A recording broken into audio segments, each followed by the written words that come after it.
Welcome to Trapping TV. I'm Clint. We're down in South Texas, almost completely on the border. As you can see, that ranch has got concertina, poisonous gas. This ranch over here apparently has Koopa cadres.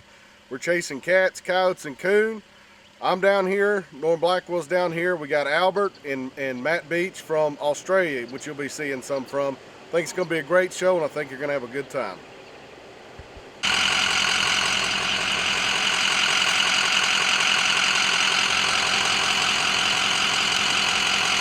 We got us a cat here today in the fence. Now it rained last night, that's why that cat's so wet and ugly looking. We get the dust and dirt off him and he should be just fine. We'll get that snare off him and then I'll show you the remake on that. We're down here in South Texas. We've got some DPs out for the coon. We've got a nice little drainage ditch here. It stays pretty moist even though this is pretty much desert terrain.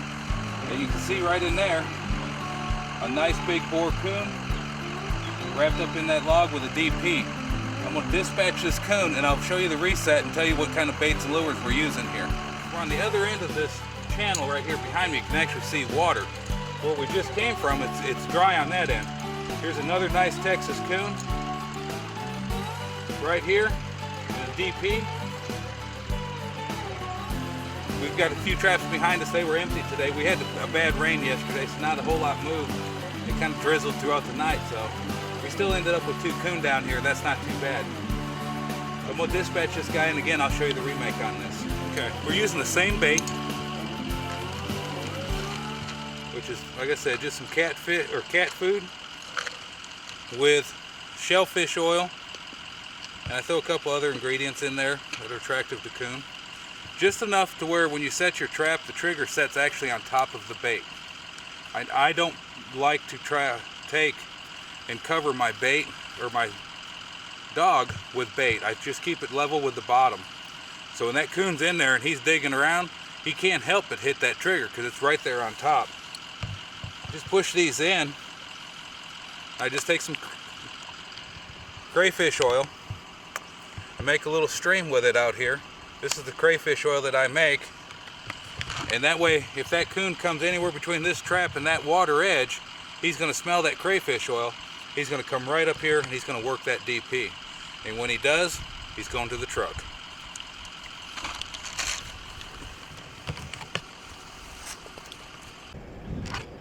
Now the interesting thing about coming to Texas and trapping, the cats normally don't start priming up till the middle of February. It's been a pretty cool year this year, there's no doubt. Most of the time it's 16th, 17th of March, somewhere around there. The average temperature during this time of the year when we've been down here has been in the high 90s, bumping 100. You're lucky if it gets below 80. And you're setting snares along these fences just like we showed you. You're putting in these cat sets. You're going to the thickest part of the place, but you have to pay attention when you come down here because these are everywhere.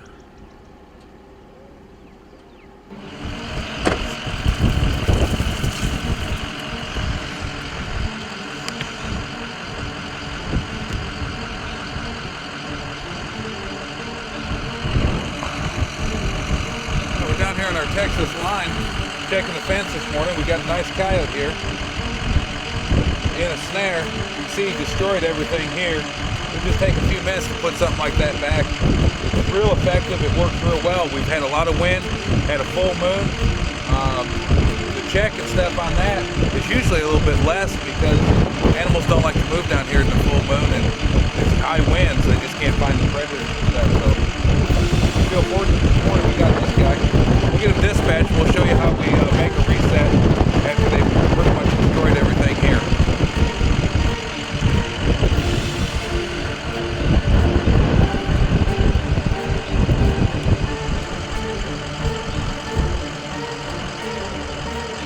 We want that about 1 inch or 2 off the ground. We're just gonna, and all we do, because he's tore all this up, being caught here, just get a piece of grass and set right next to it there. Dug up a piece of grass, get it in the fence. Just like any other snaring that you do, you don't want nothing in the animal's face. When he comes through there, you want that to be very open and in there. We'll take a rock or two and put on each side just to keep him centered up. That's put right back in. It'll work just as good as the day we put it here, just by moving a piece of grass right up close. We got nice space under here. There's nothing in the animal's face. He'll run right back through that just as naturally as he did the first time. It's pretty quick, pretty simple way of trapping. Here in Texas, we're allowed to use snares in the fences on dry land, and that's great because where I come from, we're not allowed to do that. So, we caught a coon here the other day, guys. We've caught another coon here. It hadn't produced a cat, but using these portable pockets, there's a lot of coon. A lot of guys do not catch because they if it's not a dog proof, they don't think about it. You set these portable pockets out and you cubby them down kind of like a cat on the way we're doing our cat sets. You'll pick up coon after coon after coon, even if you don't want to. So that should tell somebody that wants to catch a lot of coon, if you went out and you targeted coon on more coon locations, you're gonna really be nailing a lot of big boars just like this one right here.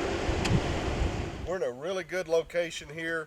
We've got a long sendero, we're on a road, we've got a pond, we've got a pond dike.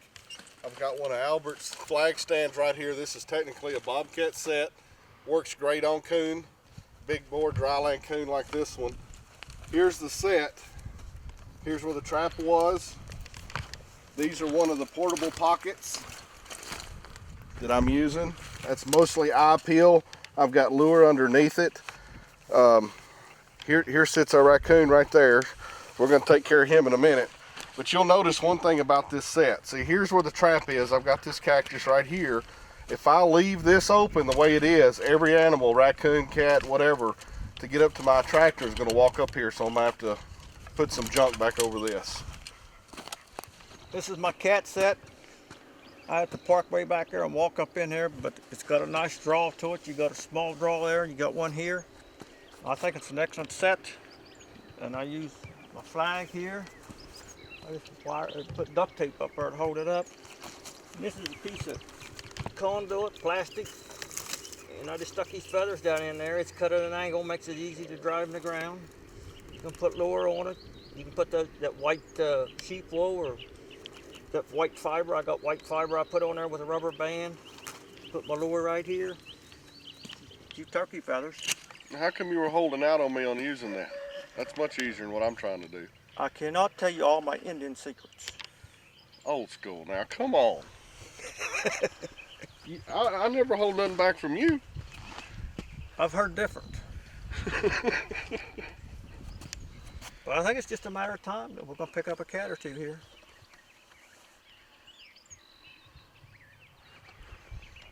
Holding out on me.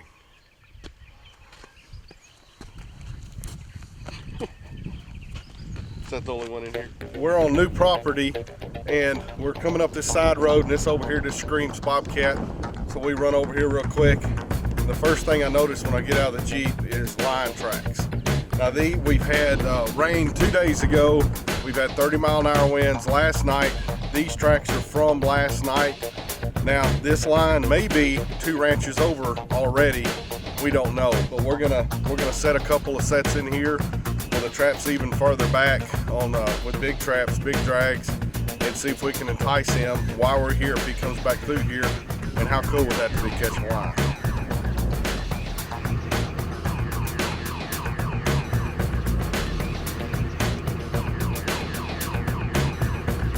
We're just going to put a coyote set in here. We've got the high fence that runs through here on a bit of a bend. Bit of a spot where hopefully they're going to be passing through. Little bit of animal activity sort of on this bend. So I'm going to put in a bit of a trench sort of set that I use back at home trapping dingoes. Works on them. Never tried it on a coyote, but we'll find out if it works. I like to set this set into a bit of a bank. There's not a big bank here, but we'll make it work.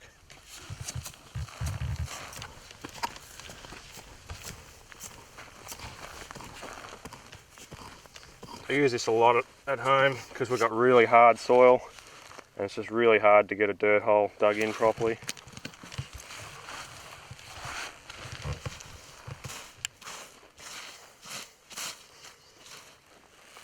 So basically, the idea is a bit of a walk through here. The main attractor's there. The dirt acts as somewhat of a guide, and trap goes in there. Use a few clods of dirt as a stepping guide.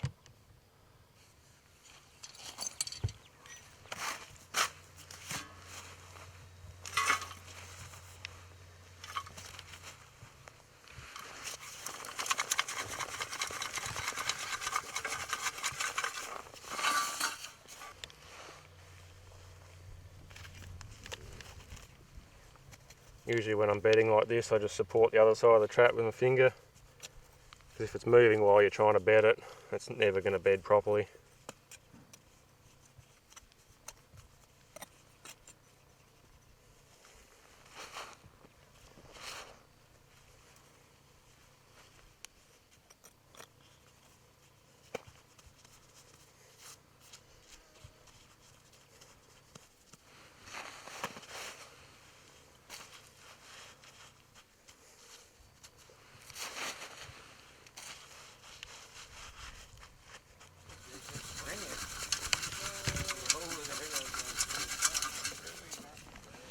I want to flick this all over your camera.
Glad our spectators have gone.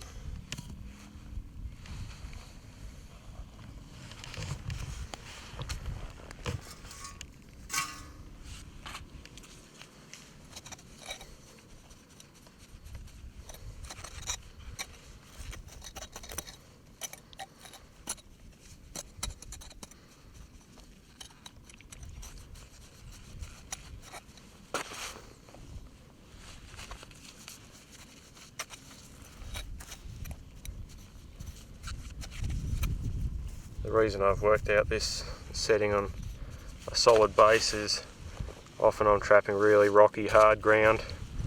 Sometimes you're struggling just to be able to even get the trap bed dug, let alone take extra out and have nice soft dirt underneath it.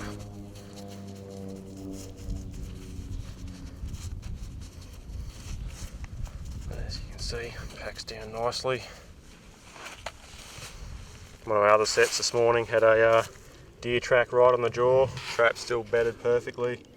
Don't even have to touch it because yeah, still bedded nicely. Don't have to reset. It didn't even wobble the trap. We're gonna go have a little fun with old school. If he's got a cat down here, I can't do it, but the way we're checking traps, since I figured out where his traps were at yesterday, because we had to give him a ride because his truck was broke down. But he's got a great location here, but just gonna have a little fun.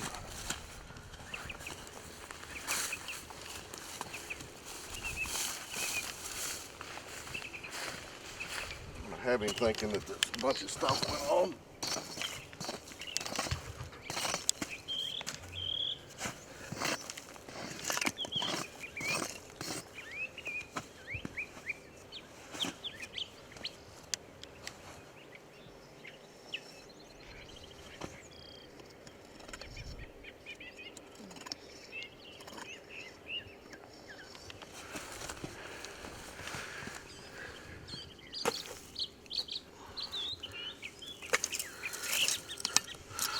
good. It's on a drag.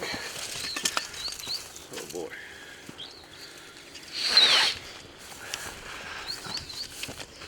Turn that loose.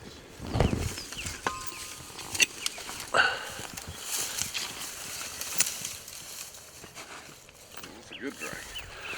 Turn it loose again. You gotta be joking me.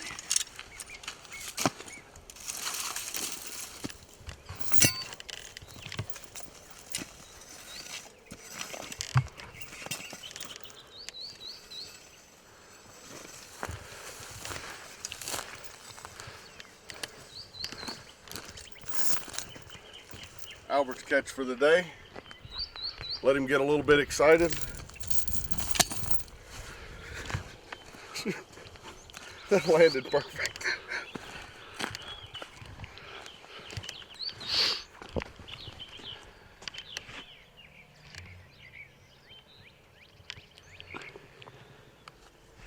If you can't have a little fun trapping, why are you trapping? You better get out of here before he shows up though.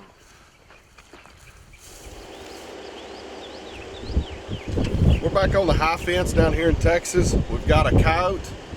And remember when I showed you how to put that snare in the fence and it seemed like it was really, really small? You've got to keep in mind these South Texas coyotes are smaller than they are anywhere else.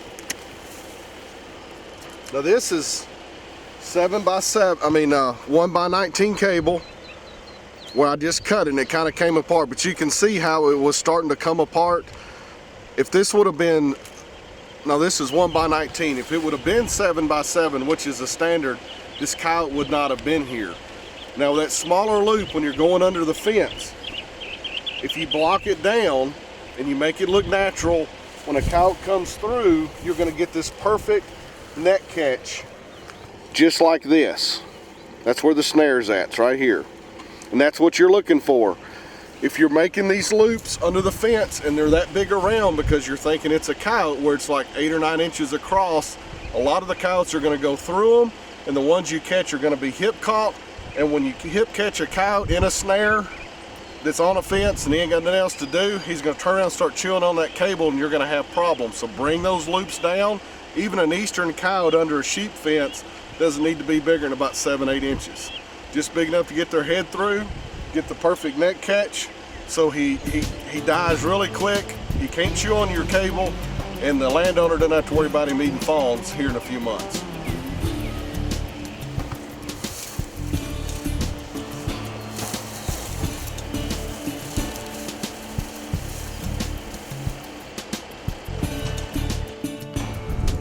Just checking the fence, put these snare in yesterday. And we got ourselves a killer. Nice.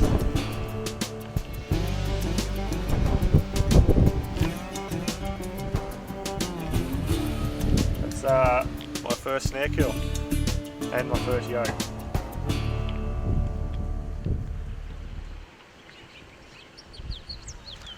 So you caught anything today, Albert? No, not today, but yesterday I had a big surprise. I was really amazed. What'd you catch? I caught a little yellow teddy bear in my trap. A stuffed teddy bear. Now, I just wonder how it got there. A teddy bear? Yeah. We're not down here trapping teddy bears. What are you doing? It ain't what I'm doing. It's what the big guy is doing to me. What big guy? The big guy that just happened to have to help me get around to my traps when my truck was broke down.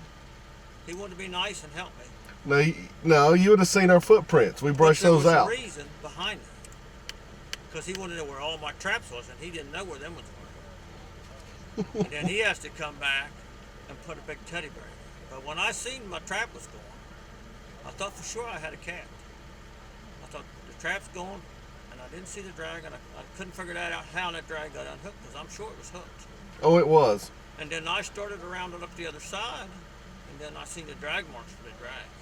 Dude, I'd have done anything to see your face when you looked around that bush and saw that. And if I looked around them bushes and seen your face, I would not have been happy.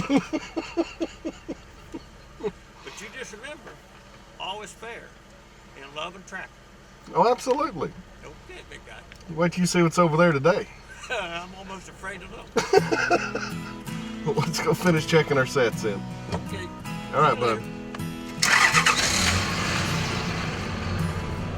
Oh my goodness. He's gonna do something. That I guarantee you. Well, I hope you enjoyed this season of Trapping TV. I know we did. We had a lot of good times. We got to travel. We got to do a lot of things a lot of people don't get to do. And I'm going to give you my personal guarantee we're going to keep getting better. We're going to keep upgrading our equipment. We're going to go to new places. We're going to get a little bit more water footage next year with making muskrats. We're going to do a lot of different things, so it's going to stay interesting. So stay tuned, and we thank you again for watching this season of Trapping TV.